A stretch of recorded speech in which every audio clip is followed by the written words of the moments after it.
Hiya and welcome to the Teen Whisperer, the podcast for mums of girls who are often labelled as too much, too sensitive, too emotional and too different and just don't fit in. I'm Rach Friedley, fellow mum, coach and play specialist, and here's what I believe.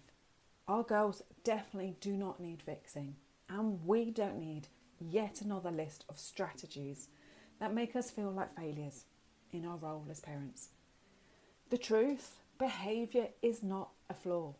It's a signal from the body, and it's the body's way of asking for support without the words.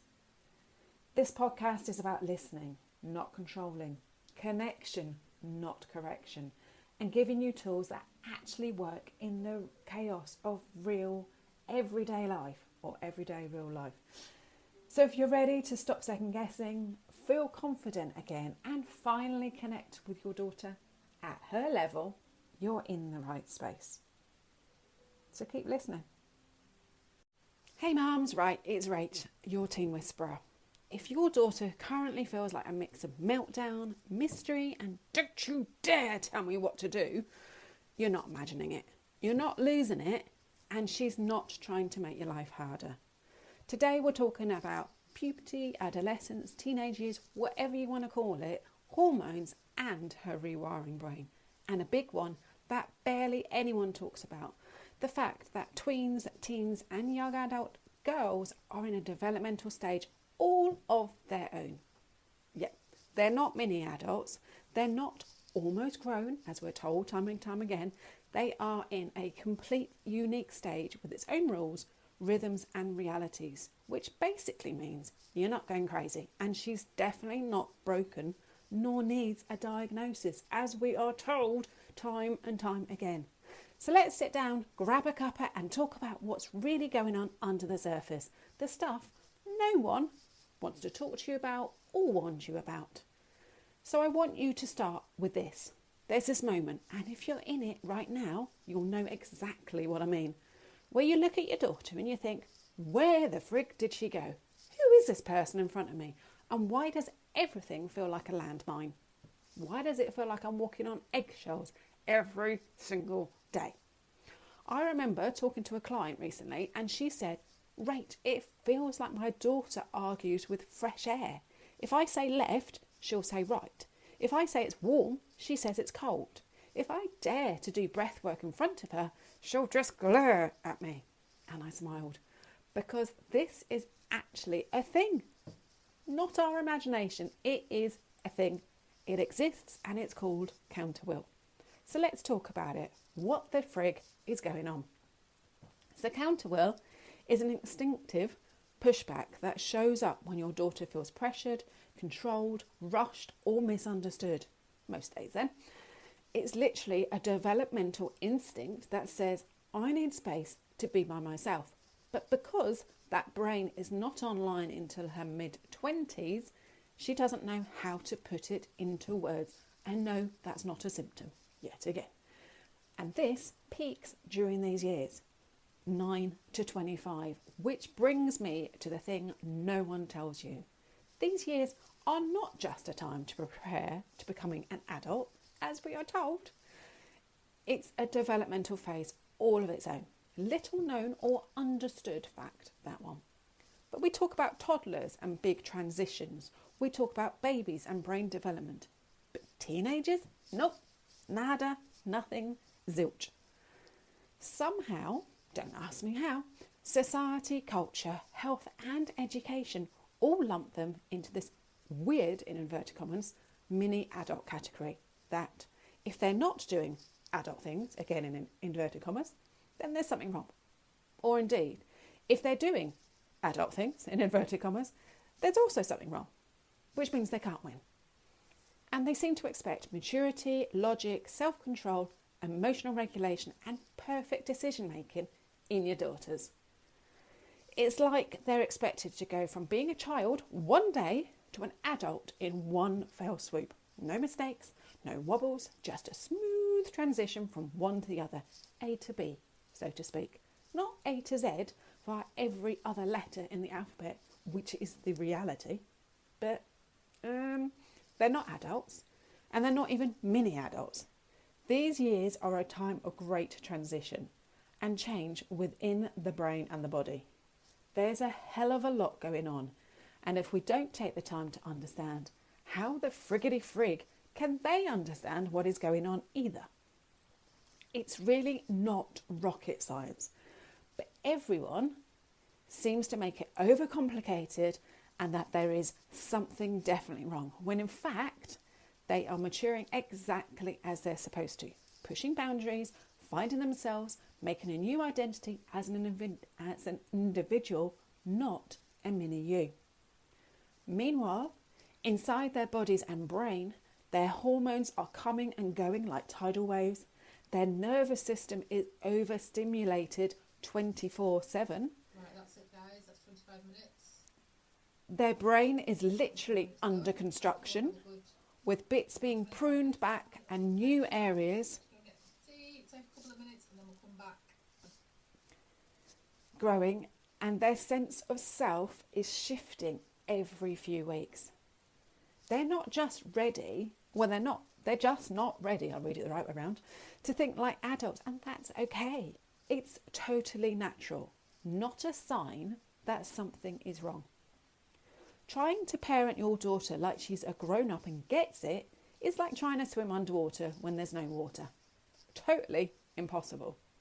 So here's the truth I see every single day.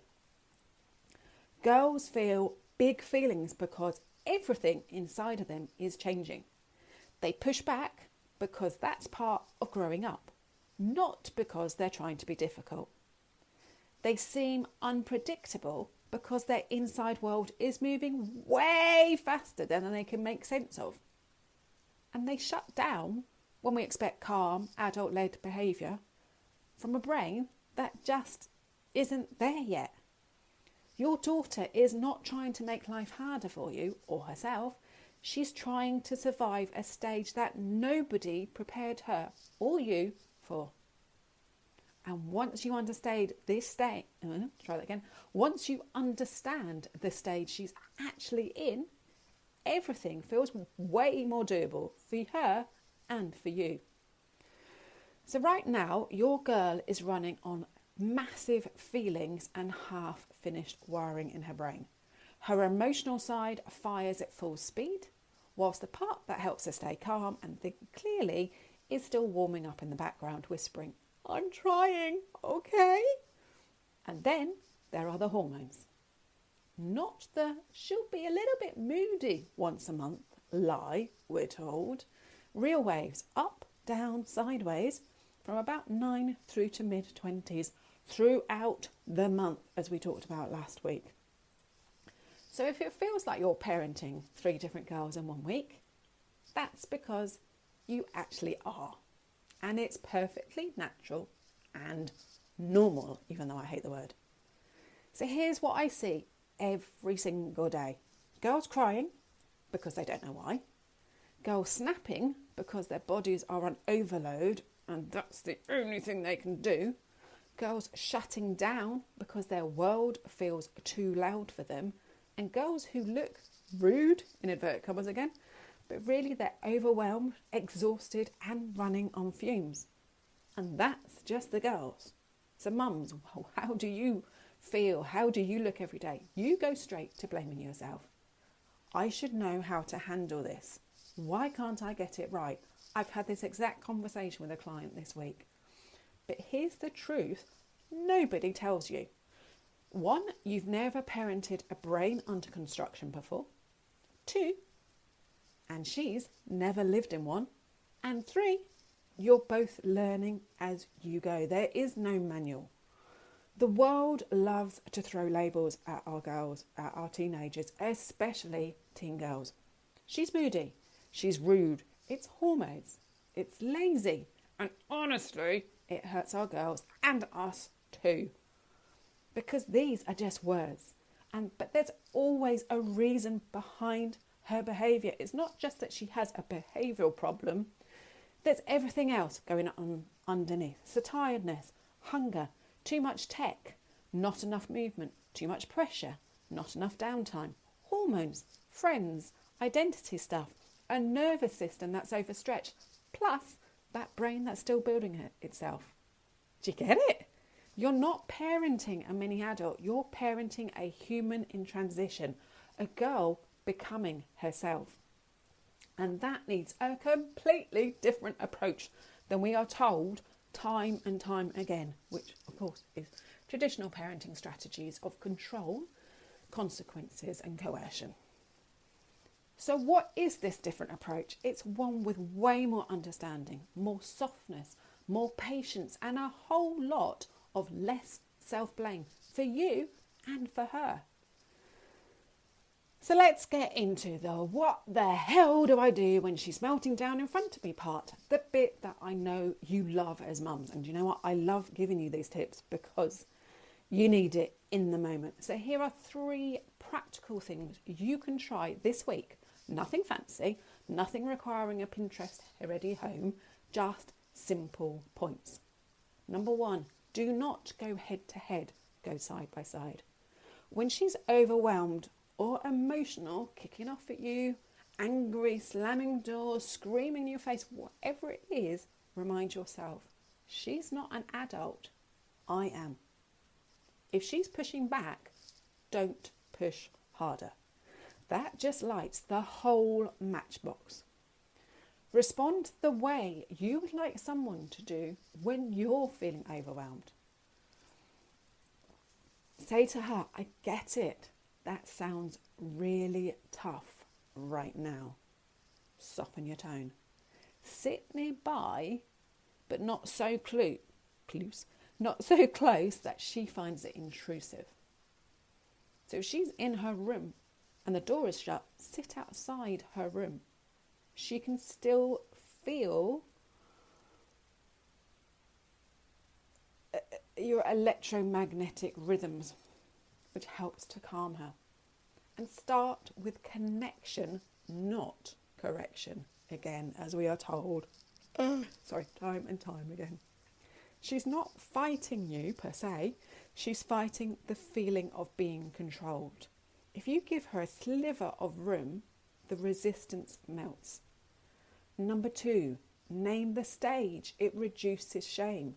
Because no one talks about this, she has got no idea as to what is going on. So when things have calmed, say something like, hey, your brain's rewiring and sometimes it makes everything feel huge. This is totally natural. There's nothing wrong. You are a teenager and this is part of your development. You'd be shocked as to how many girls physically excel when they realise they're not too much, as they've been told time and time again.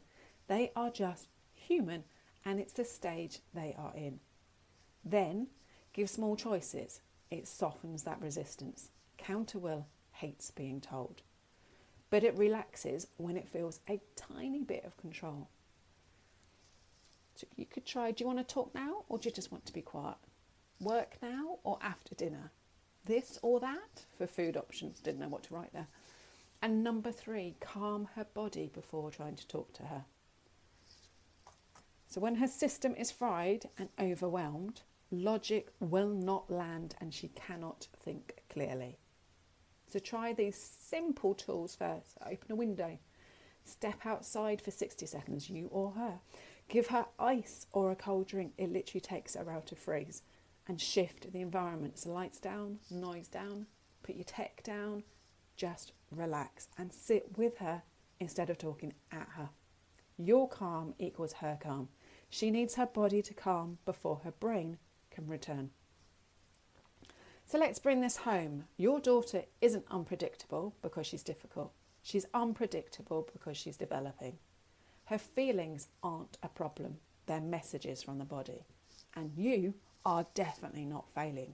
You're navigating one of the most intense stages of human development, A, without a manual, and you're doing it, B, you're doing it tired and busy whilst looking after all the other shiz. You're doing way better than you think, and she learns from you even if she doesn't show it or appreciate it. So if this episode landed with you, if you felt even one, thank God it's not just us moment, please make sure you hit subscribe so you do not miss the next episode. And please send it, share it with a mum who's in the thick of it too. Truly, she needs to hear she's not alone. Don't forget to grab my 60-second reset, which is tools exactly like these. It's my free, fast, and it's made for those holy crap, what do I do now moments, and your girl. It's in the show notes, and I promise it will save you on the days when everything feels like way too much. And if you're sitting there thinking, Rach, I need way more than a podcast episode, then come and join us inside WTF. It's What's the Feeling, by the way. It's a space where mums finally get the deeper understanding of what the frig is actually going on for their daughters, alongside real life tools you can use straight away. It's the support you should have had from the start. It's the place where mums finally get the answers, the calm of I'm not alone in all of this, and a place to breathe, literally. And remember, it's physiology before psychology, always. See you next week. Take care. Bye-bye.